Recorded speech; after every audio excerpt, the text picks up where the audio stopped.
I have a serious warning about you losing your pension in the next market correction. This is not a joke, and we're going to use the story of a gentleman, an 88-year-old man that was caught working at a grocery store after telling a story. He's 88 years old, Army veteran, lost his pension and was forced to go back to work full time. He's 88 years old. And this is a very famous story when tens of thousands of people lost their pension in 2012, and that is coming again. This is so serious that I wish people would take it more serious. We're going to read the story, and I'm releasing to the public for an extremely limited time something that will give you tools to save so much money and be able to set up a pension for yourself, not rely on a company. It's the tax planning course and the crypto tax pro course bundled together, 85% off. The links down below. When it is over, it is going up a lot because the gentleman that helped me teach this, the CPA and tax planner, he only works with wealthy people. And I begged him for 2 years and finally got enough time to get this course together. Links down below. All right, this is out of New York Post. Army veteran Ed Bambas, 88 years old, reveals he worked at a supermarket after losing his pension. Now, the internet has rallied and raised $1 million for him. That's great. But I'm going to tell you what, type yes or no if you think the internet's going to rally for tens of thousands of people, hundreds of thousands of people that lose their pension in the next crash. And I'm going to give you two examples of big corporations and the Supreme Court that actually ruled in their favor to steal pension money, and a story of a subscriber I met on an airplane that was forced to go back to work after he retired. All right. It says 88-year-old veteran has gone viral after the heartbreaking revelation. This shouldn't be a heartbreaking revelation, honestly. My heart goes out to people like this singularly, but this was a massive story in 2012 and everyone forgot about it. But it says here it went viral after the revelation that he works 5 days a week at a local grocery store to help make ends meet, sparking a wave of generosity from kind-hearted shoppers who rallied to raise well over $1 million for his retirement.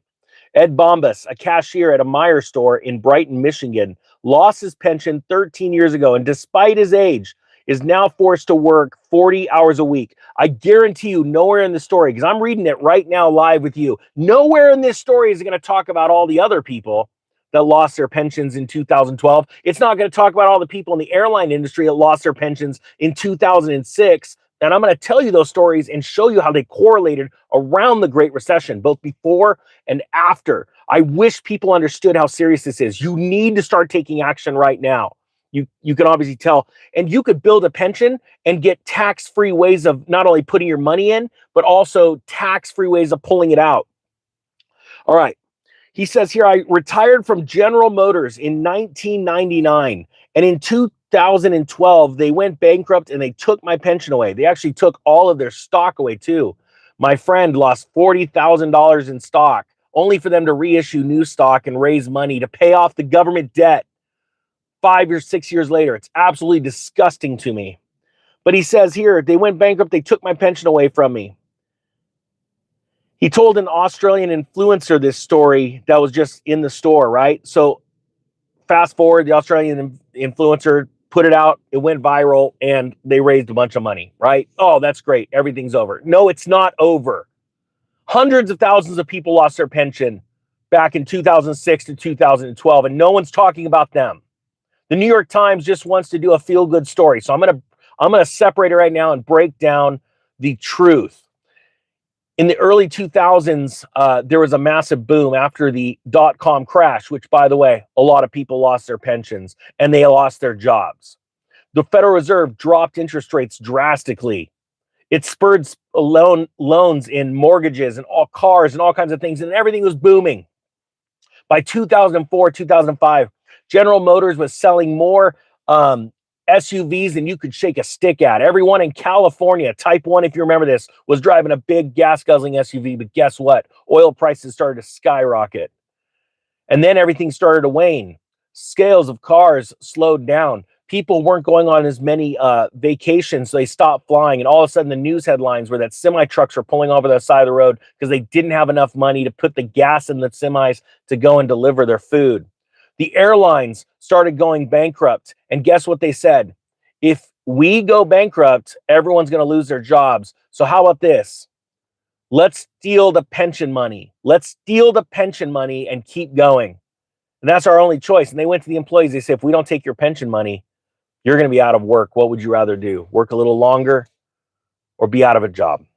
It went all the way to the Supreme Court and it actually created case law.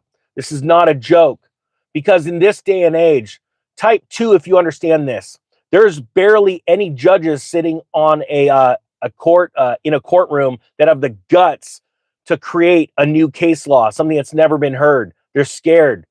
Weak men right now are running the judicial branch, and it is serious. So they're going to go by case law. So when your company lays you off and says, or takes your pension and goes, you can still have a job, our C-suite executives are going to vote to give themselves a raise, just like Congress does. But don't worry, you still got a job. Well, we're going to steal your pension money. They're going to do it. So the Supreme Court ruled in the airline's favor. Then fast forward to 2012, here comes along GMC or GM. They do the same thing. They steal everyone's pension. They rob everyone of the stock. They take a bailout from the government. Your tax money. Type yes or no if you are sick and tired of paying so much tax. I'm going to show you how to pay as little as possible legally through write-offs that your CPA barely will tell you, because they used certain types of software that doesn't show everything and they don't want to file it by hand. I'm not joking. There is going to be some CPAs that know exactly what I'm talking about right now. Even as simple as the difference between an S Corp and an LLC. There are a lot of CPAs that are fooling their clients because they don't get paid any extra. They don't want to do the extra work. They would rather knock it out, take the minimum amount from you, and go on to the next client. It's made me sick to my stomach for years, for decades, actually. So people need to start building their own pensions right now, because you cannot stand by what these companies are doing. And I believe in this next crash, you're going to find a lot of companies that dipped into their pension funds, what they were putting in for you, and you didn't know it. It's going to come out during a bankruptcy hearing, and it'll be too late. And no one will go to jail because they'll never be able to pin it on one person or two people. So when GM took the pensions, they took government money, and then a handful of years later, they simply, literally, made new stock. Morons bought it, and they paid back the government loan. People should have went to prison for that, but they didn't. You need to start learning the tax system.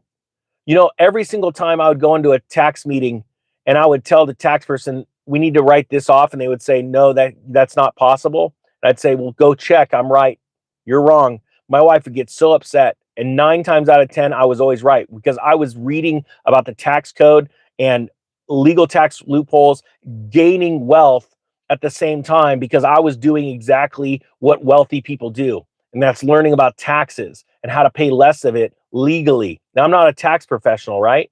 I just read a ton of books on tax, find all these things. And I went and found a rock star, my tax planner, that only works with wealthy people, a subscriber to this channel. I met him at a tax conference. I was one of 6 people in a crowd of 500 tax accountants and attorneys at a conference. And he's the only person that recognized me, except the 2 guys that put on the show. They don't like me very much, but their company's gone, broke, done. It's funny how times change. And we become friends, and I begged him to do this course. And I'm not joking. I think it's going to change a lot of people's lives. So there's a couple days I've got it on sale, and then I'm raising the price, and I'm going to raise it a lot, because I paid my tax planner tens of thousands of dollars to build tax plans for me. And this information that you're getting for a fraction, because I want to help wake up the United States population, and how to not only, he's going to give you, because he's the CPA, all of these amazing things for you being an employee, a W-2 earner. And then we're going to show you all of the benefits of starting even the smallest of small side hustles, and how you could turn things that you do and spend money on every day into legal tax write-offs and build your own retirement fund. This is important. You know, I'm going to stop real quick and say, type 3, if you've always thought, well, I'm not going to build a retirement system in a fund with the government. I'm just going to go save gold and silver. Honestly, type 3, if you've thought that. I thought it before too. I want you to understand, when you start a retirement company with like a bank, a financial institution, you start a couple different funds to diversify yourself. You're not going to work with the government. The government's giving you a boost in money. So if you put in $1, the government's going to give you an extra 20 cents, an extra 25 cents. Sometimes in a lot of people's cases, an extra 35, 37 cents, maybe 45 cents, depending on state and federal taxes. That's how you need to start looking at this. The Economic Ninja is out.